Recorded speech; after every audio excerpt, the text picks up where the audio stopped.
আসসালামু আলাইকুম ভিউয়ার্স, আজকে আমি দেখাবো আমাদের এই সোলার সিস্টেম ফ্যানের সঙ্গে কি কি থাকছে।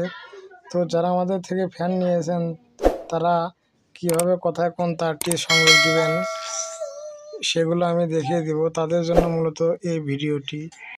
অনেকেই বুঝে ওঠে না যে কোন তারটি কোথায় লাগাবেন, তো আমি সেটা দেখিয়ে দিচ্ছি সবার সুবিধার্থে। তো দেখুন, অনেকগুলো তার আমি এখানে অনেকগুলো তার নিয়েছি, কারণ ঘরের উপরে প্যানেলটি তুলতে হবে। এবং একটি পিন দেখতে পাচ্ছেন, কট, এই কটটি ব্যাটারির সঙ্গে দেখুন দুটি সকেট লাগিয়েছি।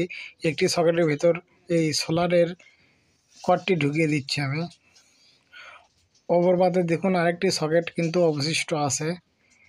এখানে আমি কোন কটটি লাগাবো তাও দেখাচ্ছি। দেখুন, ফ্যানের যে কট আছে, এখানে ফ্যানের কটটি কিন্তু এই সকেটের ভিতরে লাগিয়ে দিতে হবে।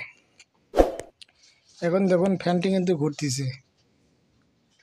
আমি ফ্যানটি বন্ধ করে দিচ্ছি রেগুলেটর দিয়ে। খেয়াল করে দেখুন, পিছনে কিন্তু একটি কালো গোল রেগুলেটর লাগানো আছে। আমি আবার রেগুলেটরটি চালু করে দিচ্ছি। দেখুন অনেক স্পিডে ফ্যানটি ঘুরতেছে।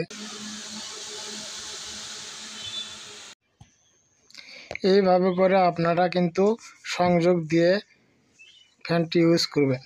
আরেকটি জিনিস রয়েছে, সেটা হচ্ছে এই ফ্যানের সঙ্গে আপনারা পাচ্ছেন এসি চার্জার। অনেক সময় দেখা যায় যে ব্যাটারি চার্জ শেষ হয়ে যায়, অনেক সময় দেখা যায় যে 2-3 দিন রোদ থাকে না, তখন তো প্যানেল থেকে আপনার ব্যাটারিতে চার্জ উঠবে না।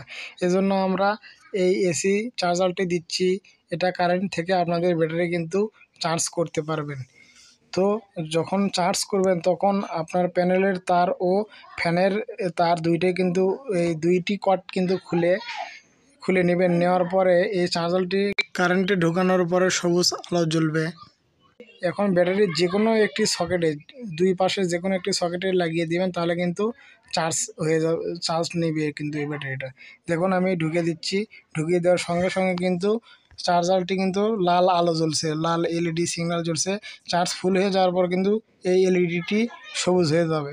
তো ভিডিওটি কেমন লাগলো অবশ্যই কমেন্ট করে জানাবেন, এবং চ্যানেলটি সাবস্ক্রাইব করে সবাই পাশে থাকবেন, এবং বন্ধুদের কাছে ভিডিওটি শেয়ার করে ছড়িয়ে দেবেন। ধন্যবাদ সবাইকে। সবাই ভালো থাকবেন, সুস্থ থাকবেন। খোদা হাফেজ।